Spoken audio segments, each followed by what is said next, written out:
Thank you, Dr. Pandya. Thanks for the nice introduction. And I'm absolutely happy and delighted to be part of this webinar. And I would love to share my thoughts and views in the next 45 minutes on a very relevant and pertinent topic that you have chosen.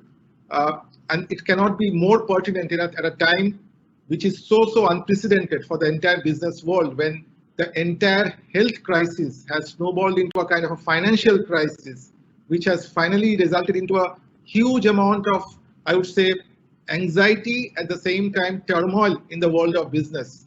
I think this topic like this would definitely help all of us to again recalibrate our mind and understand some of the levers that we can play around with when it comes to business continuity.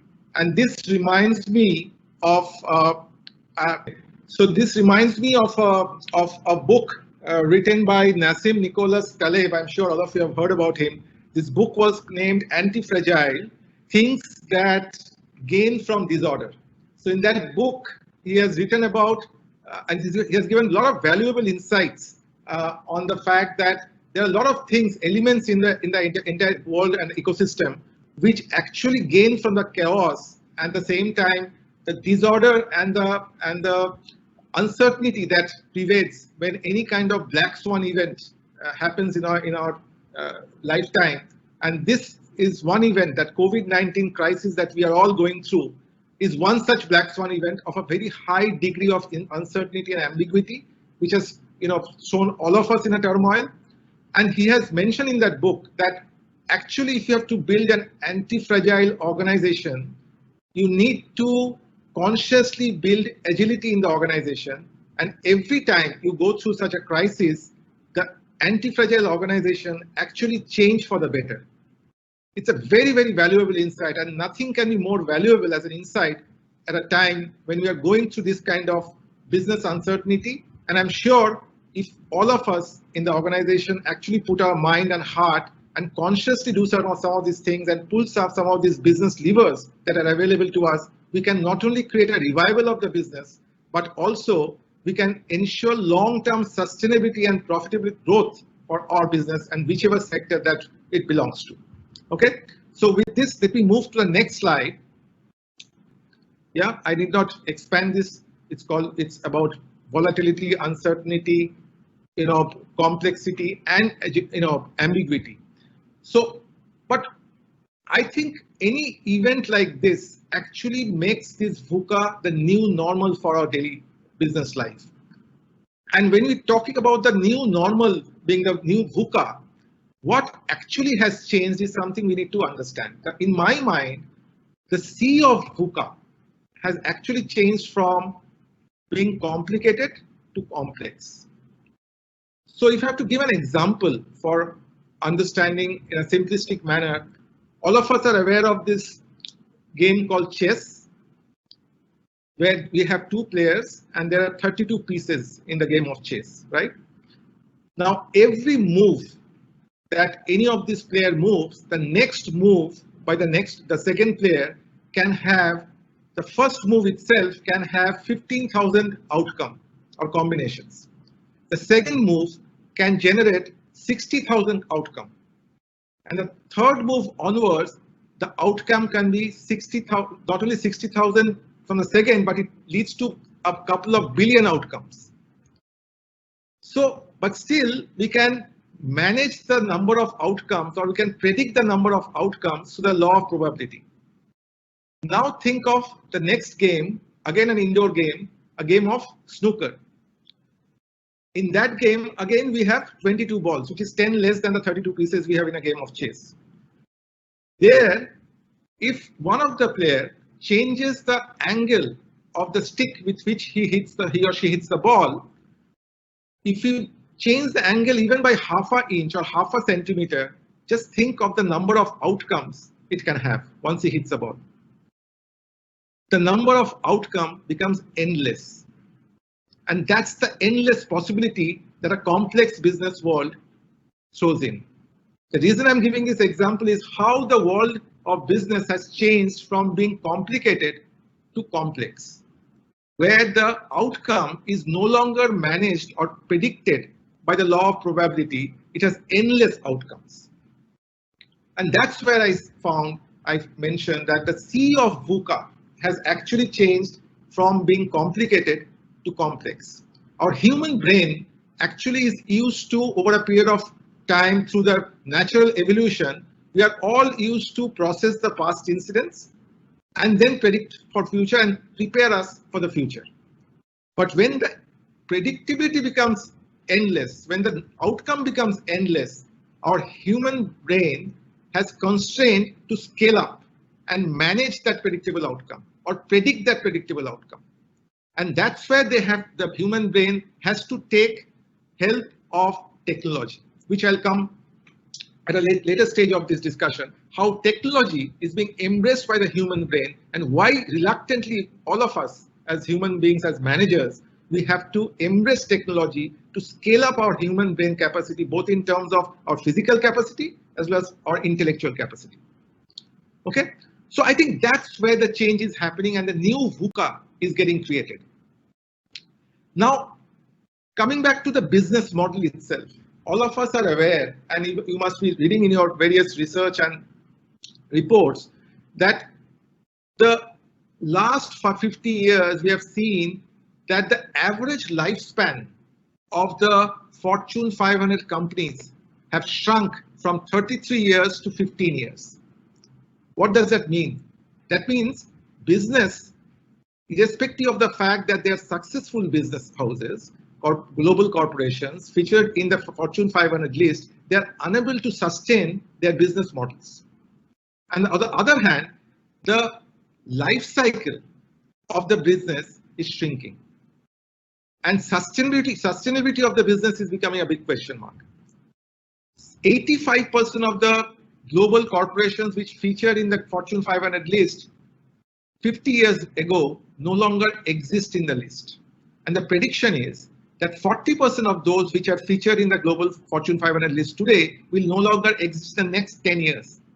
That's the speed of businesses, corporations are getting extinct, are getting vaporized. So we have to reflect back, think back, saying that what is leading to this lack of business sustainability. So the one hand is the business sustainability, and the other hand, the life cycle of the business itself is changing. When we talk about the business model, so far we have been exposed primarily to three business models, which used to call it the asset builder, primarily the manufacturing based organizations, which used to, the second one used to be the service provider, which used to be primarily the IT and the ITES kind of an organization. And the third one was a technology creator, which is primarily the technology based, and the IT organization. These are the three primary business models we have been exposed to in the last 20-30 years. Now we are seeing the emergence of the fourth business model, which we call the network orchestrator. And the examples being the Ubers and the Airbnbs of the world. Today, it's no longer about size. Today, the largest taxi company in the world, which is Uber, has no asset in terms of their own fleet. They don't carry any fleet with them. The largest real estate company, which is the Airbnb, they do not own a single real estate. So it's no longer about being asset heavy, but it is about the multiple times market capitalization that you can actually have in the market business world without having any kind of asset at all. So it's not about the big eating the small anymore. It is about the fast and the more nimble footed who will be gobbling up the slower ones. And that's the change that's happening in the business models, in the business life cycle, and the business transformation that's happening in the way we are looking at the large global corporations from asset heavy model to an asset light model. The third thing that we have to talk about in terms of changing business landscape is the global marketplace. Today, the globe has become a small village. It's completely boundaryless, it's completely interconnected, and obviously the right technology is helping us to make us available 24/7 and giving us access wherever and whichever part of the globe that we are in. Global corporations have been managing their businesses across global geographies, be it a manufacturing organization or be it a service organization or a technology organization. So global geographies are no longer a barrier for successful business entities. So the global market space itself is going through a huge amount of transformation. The customer, if you're looking at customer of today and between vis-a-vis customer of maybe a couple of decades back, the huge amount of change that has happened in the expectation of the customers. Today's customer, they're driven by the choice, the convenience, and the cost of availability of product and services. And they want all of this in an absolutely personalized manner, the way I want it. It's no longer about how it has been designed, the product and the services to cater to multiple customer segments. It is completely, the expectation is absolutely hyper personalized. And of course, the digital disruption. Today, we are living in a world of complete digital connectivity in a networked, collaborative, connected world where we are invaded by the state-of-the-art emerging technologies, be it robotics, cognitive computing, predictive analytics, artificial intelligence. So technology has become the force multiplier. And as I had mentioned before, our human brain has a capacity constraint. And that's the reason why we need to embrace technology to scale up our human intelligence. So when we talk about AI in a very simplistic manner, the way I understand it, and that makes it easier for us to understand it and use it in the right way, is human brain scaled up and infused with the right artificial intelligence gives you the AI of what we are talking about today. And AI obviously has various stages, whether it's assisted intelligence, augmented intelligence, or automated intelligence. And various organizations are going through its own progression in the digital maturity curve. And the degree to which organizations can embrace something called SMAC, I'm sure all of you are aware of, social, mobile, analytics, and cloud, in a combined manner, is the degree of maturity in which the organization is in the digital transformation journey. And lastly, today we are dealing with multi-generational talent at the workplace. So as the global brick and mortar organization is converted into a virtual workplace, we are finding more and more the millennials have invaded the workplace. Today we are in a world where globally we have 48% of the workforce constitute of the millennials who are born after 1980 and before 2000.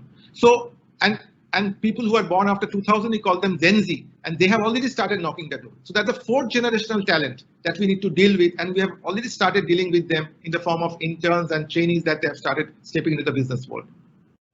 So whether it's the baby boomers, whether the Gen X and the Gen Y or the millennials, are three generational talent at any given point of time that we are dealing with at the business, and that makes it more complex. So how do we manage with their varying degree of needs, varying degree of priorities? And all of us know the millennials are extremely vocal about their needs. They express their needs, they need it now, here and now. They are always looking for instant gratification. Okay, to the extent that times they behave in a very self-centric manner. They look for constant validation of every action and behavior. They need their own purpose to get fulfilled by the organization. They constantly look for alignment of purpose, which is very different from the Gen X, the generation which someone like me belonged to when we started our career. It was not, our needs and priorities were very different, and we were in a very structured, hierarchical organizational structure.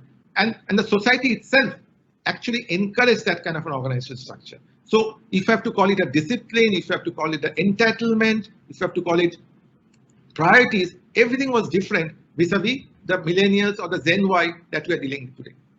So at any given point of time, and especially organizations like Times Group, that where I belong to, we are dealing with 4 or 5 multi-generational talent, their needs and priorities. But amongst all these things that I've just spoken about, be the new VUCA, business models, global marketplace, customer expectation, the digital disruption, or the multi-generational talent, one thing has changed in this entire changing business landscape. And that's the speed of change. as mankind, we have been dealing with change for hundreds of years. But what has changed in the change that we are witnessing today is the speed of change. That's the only thing that has happened in the constant change that we have been dealing with as a mankind for hundreds of years.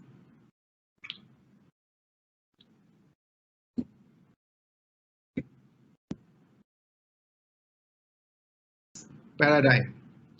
What are the constituents, or how we start off, whether we as an HR leader or as a business leader? And today, that boundary between HR or any functional leader and the business is completely faded. Today, all of us at a leadership level at any organization, we think of ourselves as enterprise leaders. So as enterprise leaders, where do we start?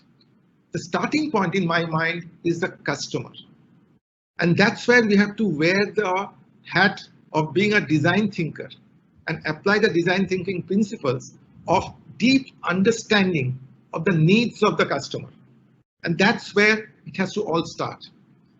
If you understand the need of the customer, by empathizing with the needs, by looking at how we look at some of the elements which will satisfy that need, and then come back to the drawing board, design those elements, go back with a prototype and test it. And that's a loop of design thinking. All of us are aware of it. That is the starting point in my mind.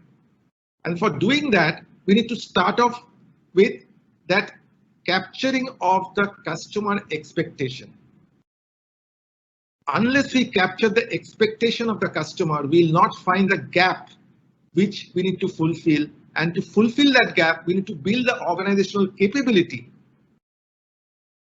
and understand what needs to be invested in, be it in people, be it in infrastructure, be it in technology, processes, governance, to make that need fulfilled for our customers.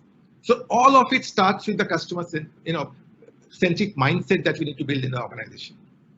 So that reminds me of a very apt story. The story goes like this. So there's an old man who was standing on one corner of the street, and every passerby who was passing him, he was asking about the time. So a young man who was looking at this for some time from his own balcony or window, he felt bad about it. So what he did was he pulled out a old watch from his drawer, went down, crossed the street, and gifted that watch to that old man. But very surprisingly, in the next 5 seconds, the old man again asked the same question to this young man, saying, what's the time, sir? So that surprised the young man. He said, even after giving the watch to him, why is he asking me the time? And then he realized that the man was blind. So that shows that at times we get carried away by sympathizing with our customers or our stakeholders. But what we need to do, in fact, is empathize.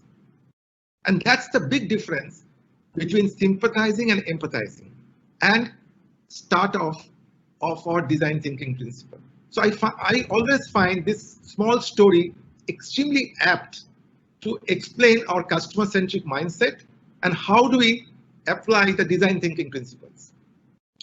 So in this, once we are clear in terms of capturing the expectation of the customer needs, then we start off by creating a robust and agile leadership with the right capabilities. Then we start investing in the right capabilities to bridge the gap of customer expectation. Then we go back to the drawing board saying, if this is my customer expectation, do I have the right capability in place in the organization to bridge or cater to this customer expectation? And that throws back the capability gap. And in the HR parlance, what we call as is a TNI, the training need analysis. So if you have to think about it, everything starts off with the customer, and that forces us to have a relook at our capability gaps. And then we go back to the drawing board and say, these are the capabilities or competencies that we need to build up to prepare the leadership of the organization to take care of the customer and manage the expectation. And then in today's world, as I said, in a globally networked organization where we have a symbiotic business world, we have no other option because of the constraint that I spoke about in terms of our human brain and intelligence in scaling up. We have to embrace the digital maturity and the right technology to push up the digital dexterity and savviness of the organization. And that's the only way we can create the future ready talent, embracing the right technology and investing in the right future competencies. Along with that, we have to constantly fuel the business innovation and growth, and we have to invest in the business innovation. And innovation again cannot happen alone. Invention can happen alone, but innovation needs a teamwork and collaborativeness. So I heard a very nice definition of innovation. It says innovation is all about a group of people collectively having their intelligence converted into a fun environment. So basically it's about intelligence having fun in a collective manner. So it is very, very different from invention. So at times we get carried away by saying that an individual can innovate on his own. It is not possible. He can invent certain things on his own. An idea can be invented in his mind, but if it has to be innovated and implemented in the organizational context, it requires a collaborative teamwork. And that's where the agile structure and processes will help you. So we have been talking about agile organization for some time now, and the bedrock of creating an anti-fragile organization is all about making the organization agile. So agile is no longer an option. It has become a necessity for the organization. And I'll explain to you I think the next slide it's there. So the way, in a very simplistic manner, we define agility is about being proactively responsive and being nimble and flexible to change, and to not only change but to change for the better. It is much beyond resilience and robustness. Agility is more about changing for the better, and that's what anti-fragility is, something which Taleb had spoken about. So how do we ensure that every time we change by being nimble-footed, by being flexible and resilient, how do we change for the better? And another example which comes to my mind when I talk about agility is that undersea organism called Hydra. I'm sure all of you have seen or are aware of this organism called Hydra. Every time you try to chop one head of the Hydra, 10 more heads pop up. And that's change for the better. Every time you are pushed and shocked, you change, show your resilience, robustness, but you change for the better. One head chopped, 10 more heads pop up. And that's the true example and the best example I can think of being agile. And of course, all these have to happen in a completely engaged environment. And engagement, in my mind, is driven by three things. One is the alignment of purpose, clarity of the role, and the impact of what any employee in the organization can create through the outcome of every deliverable that you are supposed to manage in the organization. So three things: alignment of purpose, clarity of the role, and the impact of the outcome by whatever you are doing. That's what drives engagement across. There can be different engagement models which all of us are exposed to. I think that is the core of any engagement and creating an engaged organization that we are looking at, and to create that future anti-fragility or the business revival and sustainability that we are talking about.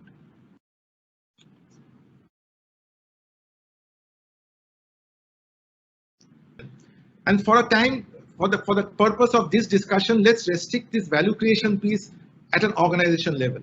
Because today we know that all progressive organizations, futuristic organizations, global corporations, they're looking at creating value for the society as well.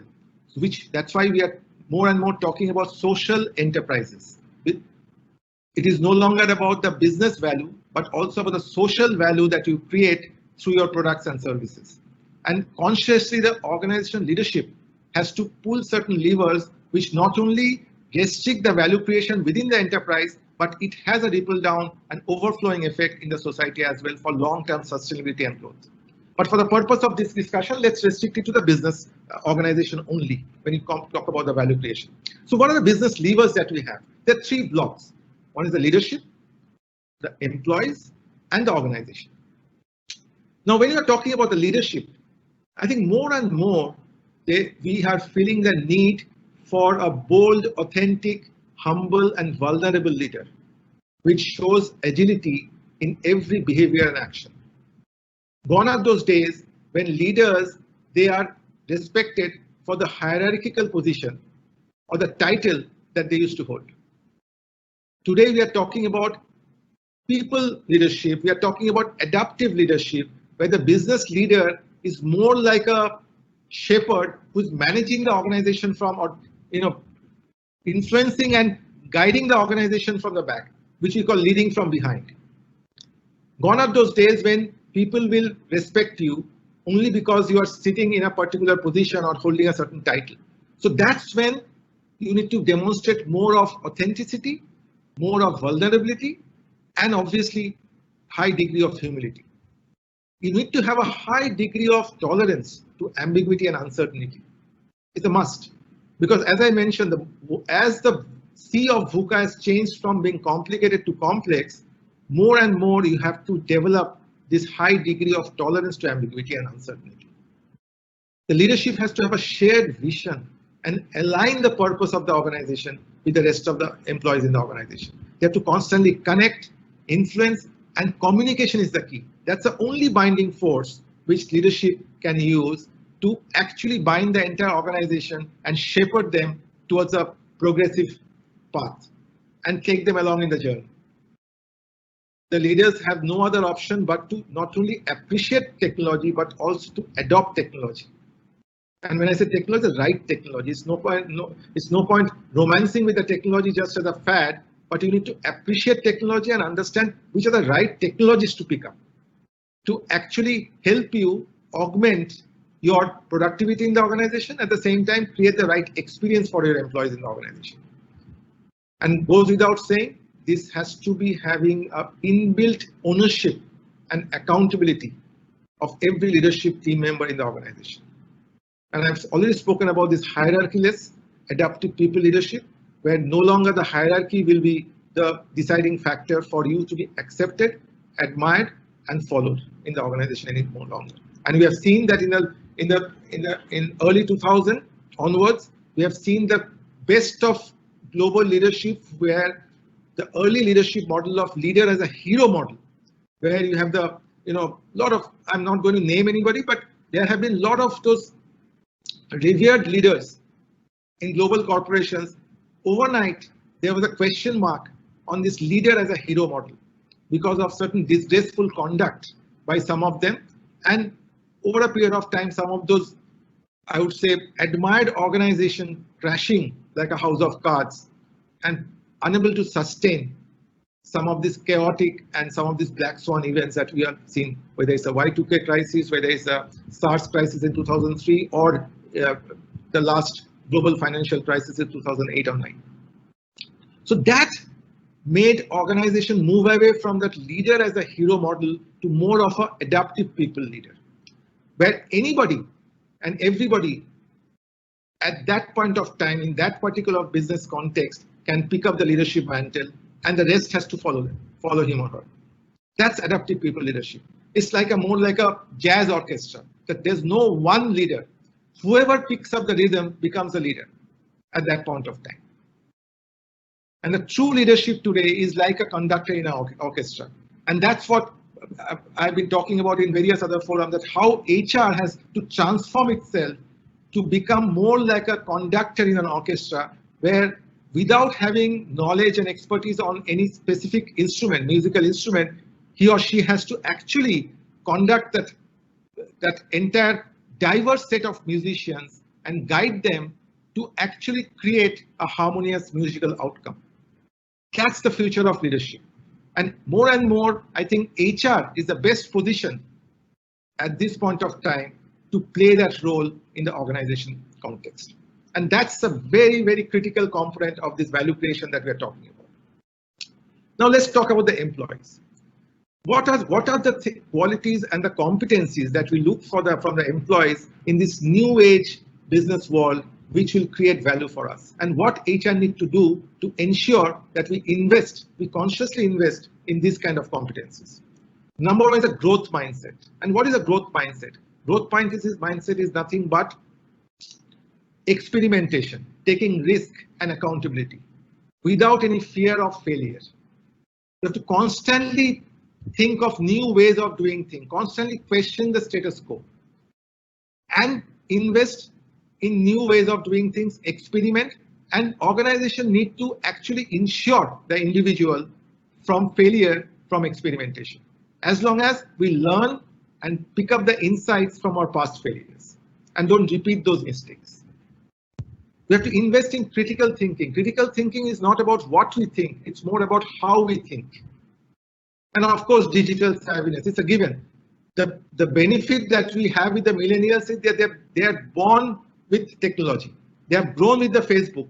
They're the Facebook generation. So you don't need to teach them or make them digitally savvy. So they are not the digital migrants like Gen X. They are actually the digital invaders. They are coming up with disruptive digital processes, which is disrupting the business world.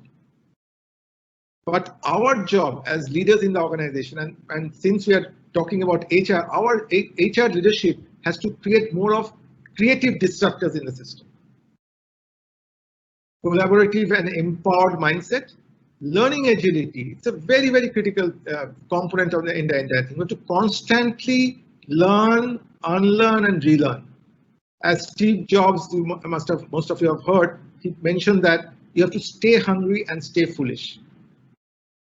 You have to constantly have that appetite and hunger to learn new things. For that, you might look or be perceived as foolish, that doesn't matter, as long as you're learning a new thing. The new generation of employees are primarily purpose-driven. So organizations have to invest more and more in their processes, in their approaches to make these employees align their individual purpose with the purpose of the organization, be it in the social responsibility arena or any other learning agenda. Anything that they do or anything that you make them invest their effort and time has to be purpose driven. They'll be constantly asking the question, what's in it for me? How does it fulfill my bigger purpose? Or how do I align this, whatever you are asking me to do, with my own North Star?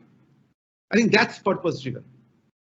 And of course, as I mentioned, it has to be an experimental and entrepreneur driven kind of a culture, where the organization has to consciously allow more of experimentation opportunities and build more of internal entrepreneurs who think like a startup. We have to have a startup. Like for our organization, Times Group, we love to be called a 185-year-old startup.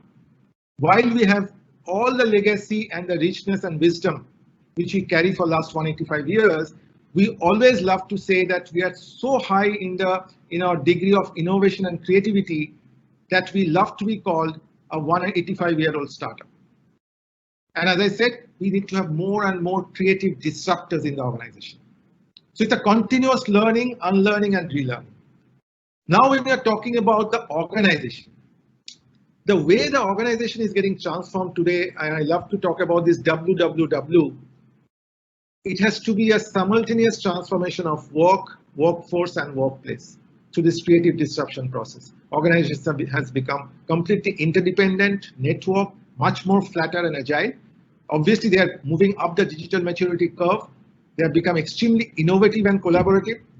Most important part is, and this is especially, I think, the onerous responsibility of the HR leaders and the HR professional is, how do we ensure that we make the organization carry out business with social conscience? Very, very important, and especially in trying times like what we are going through today, when you are seeing so much of disruption in jobs, so much of disruption in compensation, rationalization, so much of disruption in businesses getting rationalized. How do we manage this change is very important. While the outcome is something which we cannot change, even if you want to, because of some of the stimulus that we are facing. But how we manage this change with a heart, with a conscience is very important. And that's where I think HR can play a big role in the value creation process. And obviously, all this have to be supported by the gig structure that we are looking at. By the gig workforce of today, they are looking at their career, their jobs, their roles very, very differently from what we used to do when we started our career, or what we have seen in the last 20 years or 30 years. Today, the employees are no longer looking for job for life. They're looking for life in the job. Today, they are only looking for employability. They are looking for more and more for jobs and roles which helps them drive their own purpose in life. So they are looking for portfolio career. And what does portfolio career mean? It's like a cafeteria, buffet menu where they can pick and choose at any given point of time. They can dabble around with multiple roles in the same organization or different organization. That's the kind of interdependence and independence that they look for in a gig working structure. And the organization has to have the right infrastructure and capability to get it transformed to manage this kind of needs of this gig structured workforce.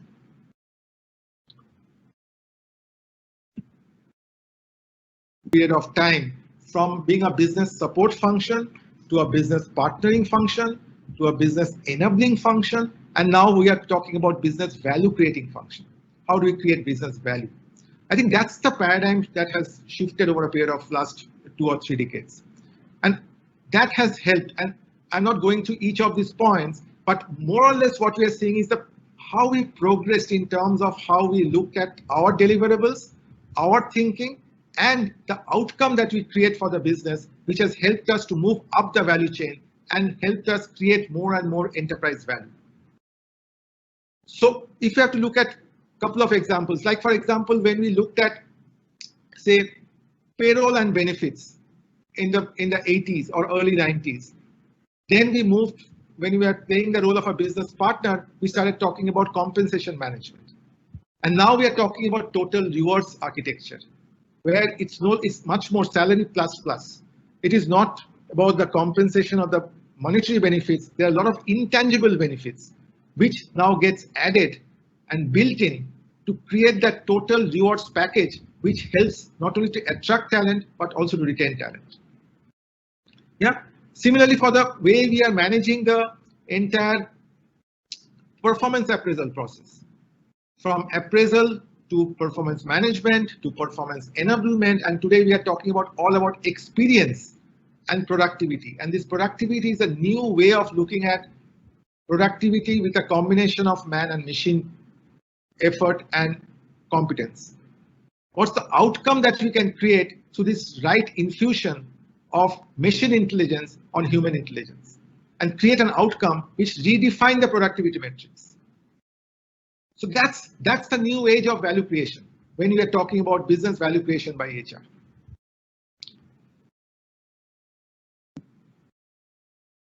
Elements that we are talking about, and this is the transformation that we have seen in the HR function itself, from being a business support to a business value creator. What are some of the priorities that we have to look at when we are talking about not only business revival, but for long-term business sustainability and growth? We have to constantly attract, engage, develop, and retain our future-ready talent. We need to have a clear line of sight of what the business is doing at the marketplace, what are how the customer preferences are changing, what are new technology trends, the regulatory dynamics in various global markets, and then convert that knowledge into organizational capability. That's the only way HR can be a value creator in the organization.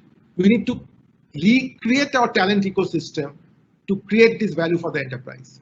And for that, I think we are best positioned to connect the heart and mind of our employees with the organizational purpose and create that sense of urgency and as well as responsiveness, and also create that bias for action. It's not about thinking about it but to ensure that each of these leads to certain positive action, affirmative action. That's the bias for action. And for that, That's the only way we can prepare our employees for this new VUCA world. By facilitating this digital transformation, build customer centricity, which I spoke about, and this constantly driving this creativity and innovation quotient in the organization.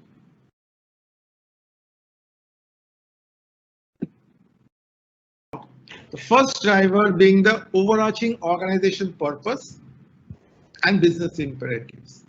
We have to first decide what's the North Star for our organization. And every organization, depending on what kind of life cycle they are in, will have a different North Star. So you have to first define your own North Star. That's the organizational superarching purpose. And then align the entire organization with this overarching organizational purpose or North Star. We need to obviously have a business-centric people strategy, and and the outcome has to have a success measures defined for every business outcome that we are talking about. We need to create that future-ready talent continuum, and when I say future-ready talent continuum, the talent itself is getting redefined. Today, talent is no longer our direct workforce because talent is redefined as anybody in the organization, any resource in the organization that creates economic value for the business. It can be your direct workforce, it can be your indirect workforce, it can be your extended partner organization workforce. Anybody who help create value for your organization is a talent for you. Okay, now again, we have to constantly drive this performance and innovation driven culture. We have to constantly shift from this erstwhile governance and control mindset to more of a guidance and collaborative mindset. That would mean increasing that employee engagement and alignment, which we have spoken about. Very, very important is the employer value proposition, which will help us to continue our positioning as an employer of choice. How do we retain our employer attractiveness, not only for today, but for future as well, which I keep talking about is that whatever actions and behaviors you demonstrate today as an organization, and especially in a time of crisis, will be something which will be remembered in future as well.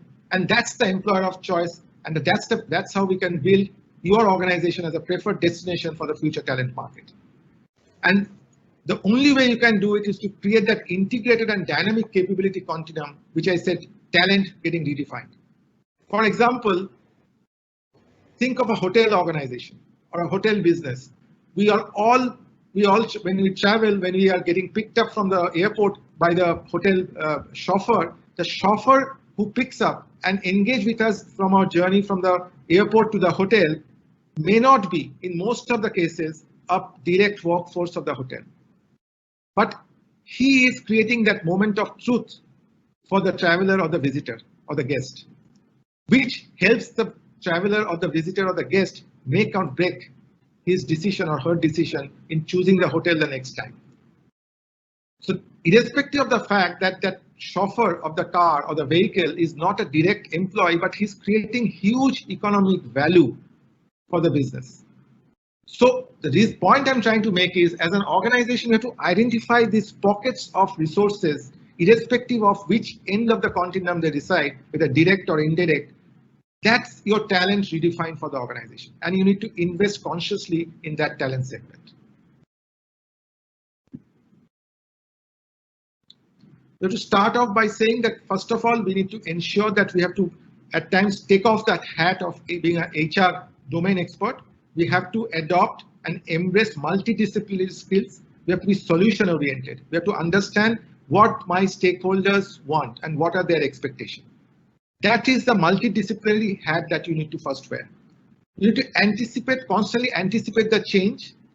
For that, you need to demonstrate the right leadership agility. You have to embrace the right technology, which I mentioned about. The technology is the only force multiplier to drive that employee experience as well as productivity in the new age world of business. You have to focus more on insights than on past reactive dashboard measures. So dashboards are getting redefined in terms of insight boards going forward, powered by the right predictive data analytics. We have to obviously drive that trust and credibility by being an authentic, credible, and high degree of humility in our leadership. We have to invest in relationship, demonstrate the right empathy, compassion, and care, have the right reward and recognition programs, and encourage value-based behaviors. We have to constantly strategize with business. We have to follow the nose of the business, understand the business pain and gain, and understand every cog in the business machine. So, and we have to constantly have the market and social intelligence to capture and play the role of a devil's advocate with the business leaders. We have to constantly lead by impact, and leading by impact can come only when we are constantly innovating, collaborating, celebrating, connecting, co-creating with the organization for enhanced experience and productivity. And above all this is something that will bind all of us together. All these things together is constant, consistent, transparent communication. That's the only way you can actually create an engaged workforce. And especially in today's world, when we have seamlessly moved from a brick and mortar work arrangement to a work from home arrangement because of this compulsion, because of this crisis created by this COVID-19, we have seen how important it is to have this robustness in our communication strategy and the way we communicate and connect, establish our connect and continue with our connect with the organization. And that has helped to customize our engagement interventions as well. So going forward, I think talent will become the only critical differentiator instead of a natural resource for not only the organization, but for the society at large. And what we need to embrace to sharpen our own saw? What are the things that we need to do? As I said, we need to have the right talent at the right time at the right price. We cannot move away from that or run away from this. This will be a constant demand by the business. We need to have a robust talent management framework. We have to have that interdependency network, flatter and agile organization. We have to develop or create a culture of risk-taking and accountability. That's the growth mindset that I spoke about. We have to constantly have these reward and recognition mechanisms, and how do we encourage entrepreneurs in the organization and help them think the organization as a startup and constantly invest in them and encourage them to constantly experiment, fail at times, but to learn from the insights and relearn and re-implement and redrive. And that's the innovation and creativity quotient that we need to constantly fuel in the organization. And as I said, whether it's our internal customers or external customers, it's an age of hyper customization and hyper personalization. We cannot have one size fit all. We need to constantly innovate and ensure and take the help of technology and leverage technology to the full to hyper customize and hyper personalize our offerings, be it our product or services, be it our internal customers or employees, or be it the external customers or consumers. And all this we need to do by going back to basics. The worst thing that we can do is to complicate life for our employees and for our customers or any of our stakeholders. We have to go back to basics, simplify things, and the way we make things happen and redefine ways of working within the organization has to be simplified to the extent possible. For this, at times in HR, we have to deal with multiple paradoxes. And these are my favorite paradoxes that I will constantly talk about, which is empowerment paradox or competition paradox or collaboration paradox or motivation paradox. So I'll just give an example. For empowerment paradox, if there's too much empowerment that we try to drive in the organization, it leads to at times indiscipline or autocracy or lack of lack of teamwork. If we drive too much of internal competition by focusing too much on KPIs, it leads to lack of collaboration and teamwork. If we encourage too much of collaboration, it actually comes in the way of innovation and creativity. When you look at too much of intrinsic motivation or rewards, actually we move away from the extrinsic motivation or the tangible motivation that we talk about in terms of the total rewards that I spoke about earlier. So there are a lot of paradoxes that we have to constantly deal with at any given point of time. So the whole idea is to have a balance, and the balance has to have a balance of right brain and left brain. And again, going back to the design thinking principle of empathy and the design part of it has to come from the right brain, and the last prototype and testing part has to come from the left brain, which is more of rational and analytic thinking. And lastly, when you're talking about this value creating organism called the new HR leader, in terms of capabilities, in terms of experiences. So while we need to continue to have our domain knowledge and expertise, we need to have a deep business and enterprise understanding. It's very, very critical, without which we are dead. We cannot live in our isolated environment of HR frameworks and the way we want to prescribe things for the organization. Gone are those days, those are dead. We have to unlearn that part of HR completely. And you have to relearn the new requirements of enterprise value creation opportunities, which will come from this deep understanding of the business and enterprise. We have to constantly appreciate the new technology and have our own savviness and dexterity built on the new emerging technologies. Of course, we need to have a deep understanding of the talent ecosystem. We have to have a high degree of commercial acumen. Everything that we do, every decision that we take needs to go through that ROI lens. And that ROI, the return need not be always in economic value. It can be, as I earlier mentioned, in terms of the impact that it creates on a social enterprise, as a social enterprise, on the societal value as well. We need to build more of emotional and social intelligence in the organization, in the business. And of course, we have to constantly have this design thinking mindset to establish a customer centricity in the organization. In terms of experience, we have to constantly have this human capital re-engineering. We have to relook at the roles, at the jobs, at the productivity matrices. We have to look at the assisted machine intelligence, augmented machine intelligence to create an outcome where I keep talking about not the ROI, but the ROIP, return on improved performance. We need to encourage more of cognitive diversity of thoughts and perspectives and be inclusive in our actions and behaviors. We need to have the best of breed global practices, but we have to convert them into a best fit in the context of the organization and the business life cycle that we are in. We need to drive this digital transformation. We have to constantly carry out this digital maturity assessment of the organization and the degree to which we can adopt this model, the social, mobile, analytics and cloud. Encouraging us through participation. Thank you, Das. Thank you so much. Thank you so much.